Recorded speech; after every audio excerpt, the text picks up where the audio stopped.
Traffic police যদি সারা বাংলাদেশে 2টা সেট থাকতো, তাহলে বর্তমান যে সেট সারা ঢাকা সহ বাংলাদেশে ট্রাফিক পুলিশ আছে, এই সেট সবগুলি জেলখানায় থাকতো।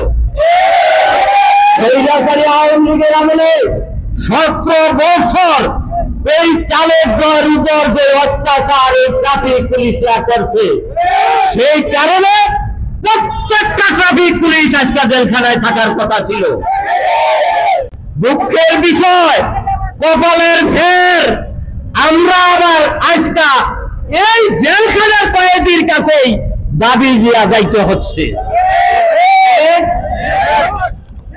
এই দেশে যদি সচিবালয়ের সচিব আর একটা দেশ থাকতো, তাইলে এই দেশ জেলখানায় এক একজনের 20 বছর নিম্নে জেল হওয়ার কথা ছিল। আজকে আবার আমরা সেই সচিবদের কাছেই যাচ্ছি।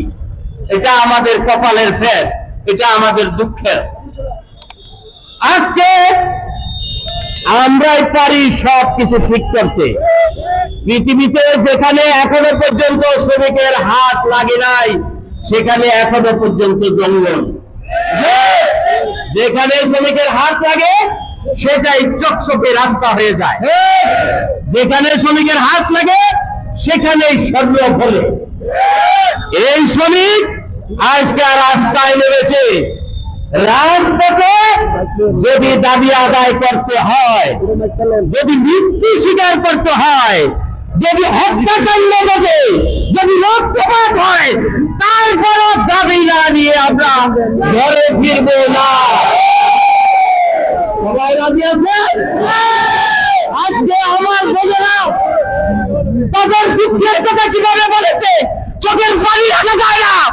আজকে 3 মাস 4 মাস আমাদের ঘরে চুলা চলে না। আজকে আমরা ঘরে চলাতে পারতেছি না। আমরা 3 মাস থেকে কি অপরাধ করেছি, কি অপরাধ করে আমরা এই দেশে এসেছি? আমরা কি মাটি ফোনা হয়ে উঠেছি, না আকাশ থেকে ফোনা হয়ে পড়েছি? আমরা এই দেশের নাগরিক, এই দেশের জনগণ। আমি কাজ করে খাবো, আমি চুরি করি না, আমি ডাকাতি করি না, আমি ছিনতাই করি না, আমি কারোটা পাই না।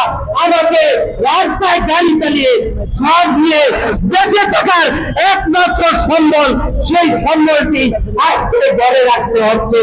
আজকে গ্যাস ভাড়া দেওয়ার মতো অর্থ আমাদের পকেটে নাই। দুদিন পরে এই গাড়ি আমাদের নদীতে ফেলা ছাড়া বিকল্প থাকবে না। অতএব আমরাও ছাড়ছি না। আমরা এর শেষ কোথায় দেখে যাব?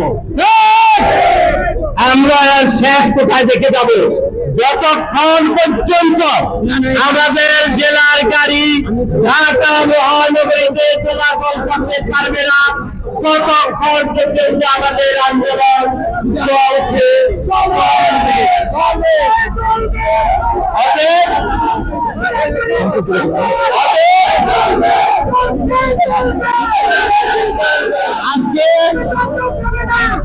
আজকে মেট্রো মালিকরা যে সিন্ডিকেট করেছে, তারা সিন্ডিকেট করে 900 টাকার ভাড়া 1200-1400 টাকা নিচ্ছে।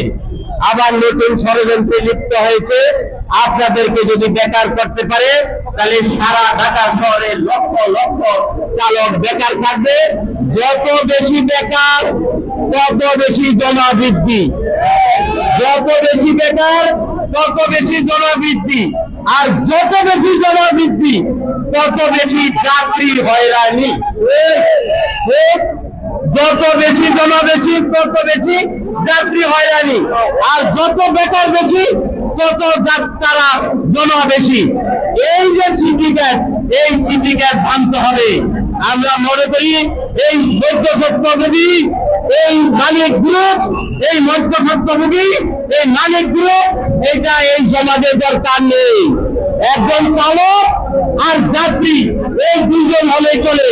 চালককে যদি গাড়ি দেওয়া হয়, তাহলে যাত্রীকে অল্প পয়সায় সে পারাপার করতে পারবে। কিন্তু নতুন আরেকটা গ্রুপ এখানে যুক্ত করা হয়েছে, যার নাম মালিক। মালিক নামে মেট্রো মালিক। এই মেট্রো মালিকরা হচ্ছে দালাল, মধ্যবর্তী দালাল। টাকা খরচের টাকা যায় যাত্রী, টাকা কষ্ট করে কানে আনি আমি, আর ওর সংসার আমি চালাই। এক একটা মালিক মেট্রো মালিকের ভার আজকে মোটা হয়ে গেছে।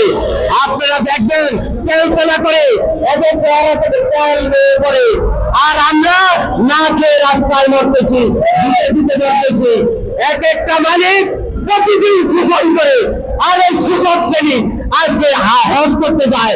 এই শোষক শ্রেণী নারে হজ করতে পাঠায়, বাজারে হজ করতে পাঠায়, জনগণের টাকা, শ্রমিকের টাকা লুটপাট করে, শ্রমিকদেরকে নির্যাতন করে এরা আজকে রাস্তায় হাঁটতেছে, সমাজে হত্যাকর্তা সাজতেছে।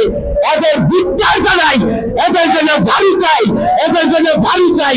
আগামী দিনগুলিতে আমরা আমাদের দাবি যদি না মানা হয়, তাহলে মনে রাখবেন আমরা যদি ক্ষুধার্ত হই, তাদের মাটির হামটি নিয়ে এই প্রেস ক্লাবের সামনে আমাদের ছেলে মেয়ে সবাইকে নিয়ে আমরা পরবর্তীতে হাজির হব।